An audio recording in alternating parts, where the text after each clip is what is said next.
Happy Monday, June 9th, 2025. It is actually the 160th day of the year, and we have some major severe weather pattern changes coming up. We have three separate slight risk for severe weather, one in Michigan and Indiana, another one in New York, Pennsylvania, Ohio, West Virginia, Kentucky, Tennessee, North Carolina, South Carolina, Georgia, Alabama, Florida, Mississippi, Louisiana, and Texas, and then another one in New Mexico and Texas again. We have another marginal risk in Colorado, New Mexico, Texas, Oklahoma, Louisiana, Arkansas, Mississippi, Florida, North Carolina, Virginia, Maryland, Pennsylvania, New York, Ohio, Kentucky, and Tennessee. And a general thunderstorm risk surrounding that, stretching from the west coast up towards Canada, down towards Mexico, and out the east coast.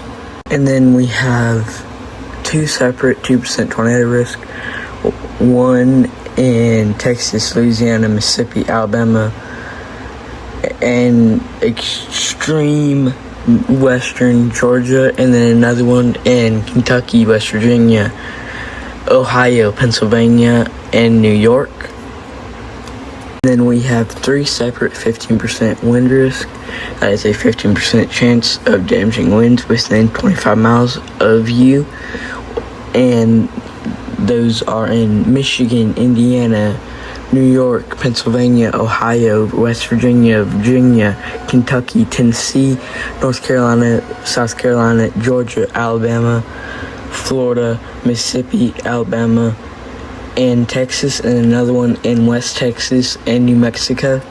And then there's a 5% risk for damaging winds within 25 miles of any point in Michigan, Indiana, Ohio, Pennsylvania, New York, Maryland, Virginia, North Carolina, Tennessee, Georgia, Florida, Louisiana, Texas, New Mexico, and Arkansas, and Kentucky, and Ohio. And then today we have a 15% hatched risk for damaging hail. That is a 15% risk for damaging hail within 25 miles of you. And then there is a 10% or greater probability of that being 2-inch plus, and that is in southeastern New Mexico and western Texas. And then there is a 5% risk in New Mexico, Texas, Louisiana, Mississippi, Alabama, Tennessee, Kentucky, West Virginia, Ohio, Pennsylvania, and New York. And then there's another one in Michigan and Indiana. Then there's a day 2 slight risk for severe weather in New Mexico and Texas.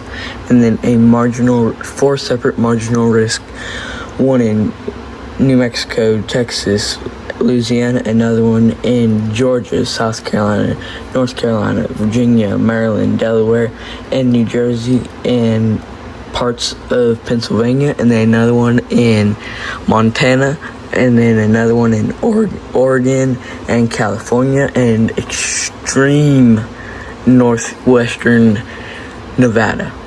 A general thunderstorm risk basically for most of the country. And there's a 2% chance for tornadoes within 25 miles of you in New Mexico and Texas, in that green shaded area. And remember, you can see tornadoes out of this risk zone. And there's a 5% risk, 4 separate 5% risk for damaging winds within 25 miles of any point in Oregon and California, another one in Montana, and another one in New Mexico, Texas, and Louisiana, and then another one in Georgia, South Carolina, North Carolina, Virginia, Delaware, Maryland, and New Jersey, and portions of extreme southeastern Pennsylvania. And there is a 15% hatched risk for damaging hail within 25 miles of any point. That is a 15% risk for damaging hail anywhere in the yellow, and then in that dashed line area, that is a 15% probability of damaging hail, but then there's also a 10% or greater probability of that being 2-inch plus size hail. And then there's another 5% risk zone in California and Oregon, 5% risk for damaging hail within 25 miles of any point. And then there's another one in Montana. And there are three separate three outlooks, one in Idaho, Montana, Wyoming, and Utah, and Nevada, and another one in South Dakota, Nebraska, Iowa, Minnesota, Wisconsin, and Illinois, and then another one in southern Texas, in extreme southeastern New Mexico, and a general thunderstorm risk stretching from the Canadian border down to the Mexican border and towards and into the deep south out into the Atlantic. And then there is a 5% risk for any mode of severe weather within 25 miles of any point in Oregon, Idaho, Montana, Wyoming, Utah, and that other one in South Dakota, Nebraska, Iowa, Minnesota, Wisconsin, and Illinois, and another one in southern Texas and extreme southeastern New Mexico. Now you may ask why. Well, what's causing the severe weather over the next couple days? And today's severe weather is caused by this low pressure up here in this area spinning off, bringing this air down here and bringing that warm moist air up there, causing these storms to fire up. But let's go over the severe weather setup over the next couple days.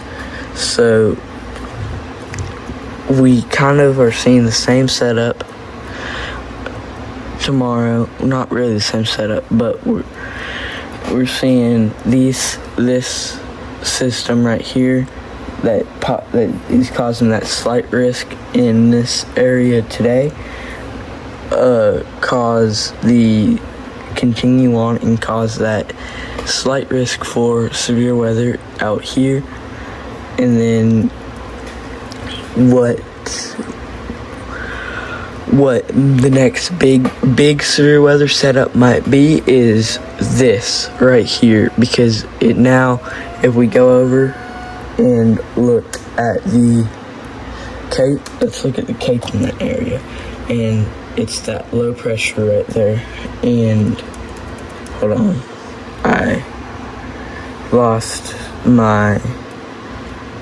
made it lose the thing. So right there, let's go look at the cape. See how much cape is there. So this is the most unstable cape, and right there in that area we can see all that cape right there. Any colored zone is enough to produce any mode of severe weather. Now, saying how bad a setup this may be, we don't know yet, but it is something to keep an eye on. Now let's see what is causing all this severe weather. So this right here is what is causing this severe weather in this area, and then this little kind of short wave right here is what's causing this severe weather over here today. And let's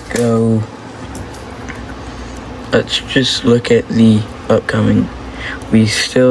Tomorrow we still see that short wave right there, and that is what will continue to cause that slight risk over here, and we do expect that to continue on for the next 2 days, and then we kind of see it go right here.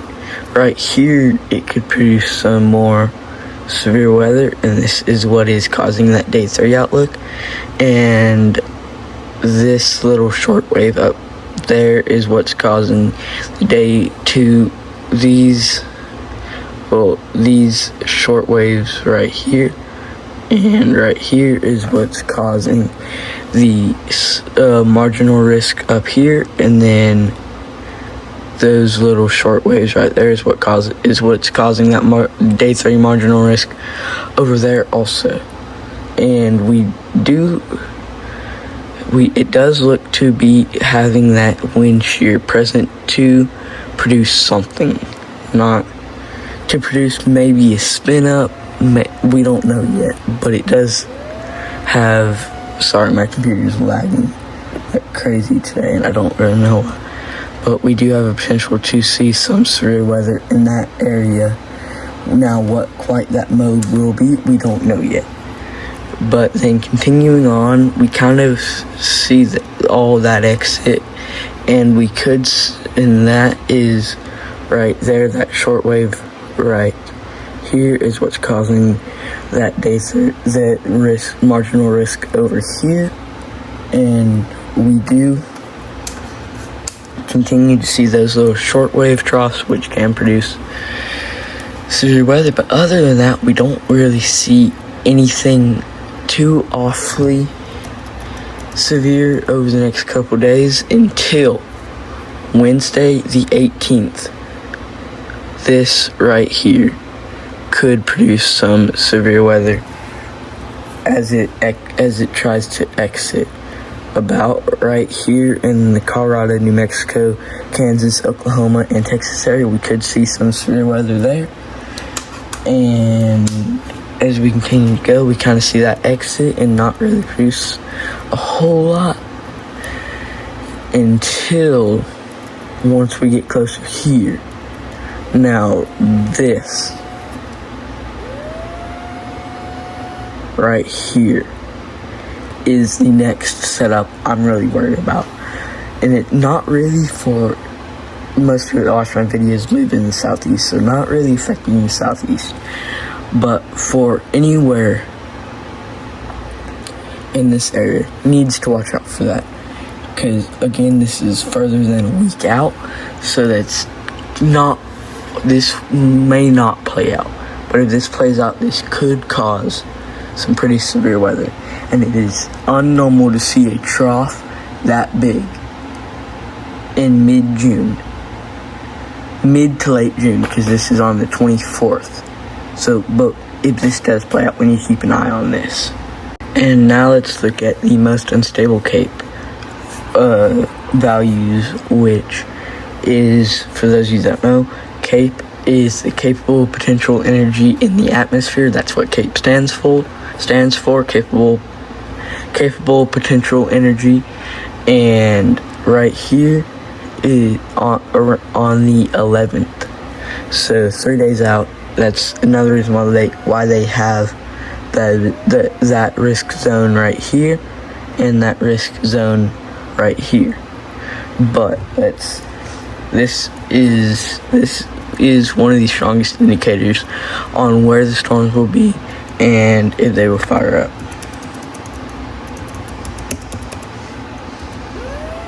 It's not. My computer's being stupid today. Maybe it'll work. Okay, now it'll work. And then also the next big severe weather setup after that I'm looking out for is on the 13th. Right here. That's a little concerning, specifically right here in that area is concerning to me. But let's keep going out, see what else is happening. Oh yeah. Right here on the 14th. This is concerning right here. Mainly in that purple area. Let's just see how much.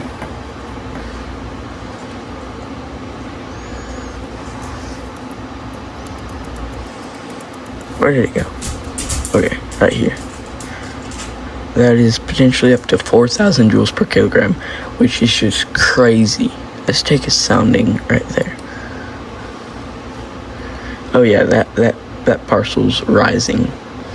That dashed line is the parcel line.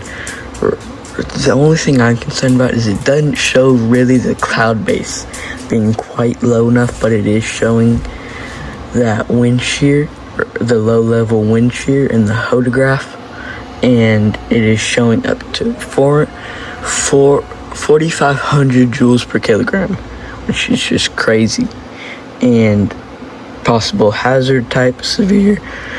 And I mean, hopefully this doesn't play out, because this could be some devastating severe weather in that area. But that's really the main concern I have, except for, again, if this is still super far out, so don't take this as I'm saying this is going to happen, but like right here, 5,000 joules per kilogram. This is what that trough right there that I was talking about is causing. Oh yeah, possible hazard type tour, extreme low level shear. That parcel is just gonna rise through potentially, like by the looks of this parcel could rise through the mesosphere. And I mean, not crazy high dew points, not a super low cloud base, but this right here, that parcel is just gonna shoot up like crazy. This is showing potentially some bad severe weather, so it's definitely something to keep an eye out on. Thank you for watching this video. Please consider subscribing and please smash the like button. Thank you for watching this, and bye.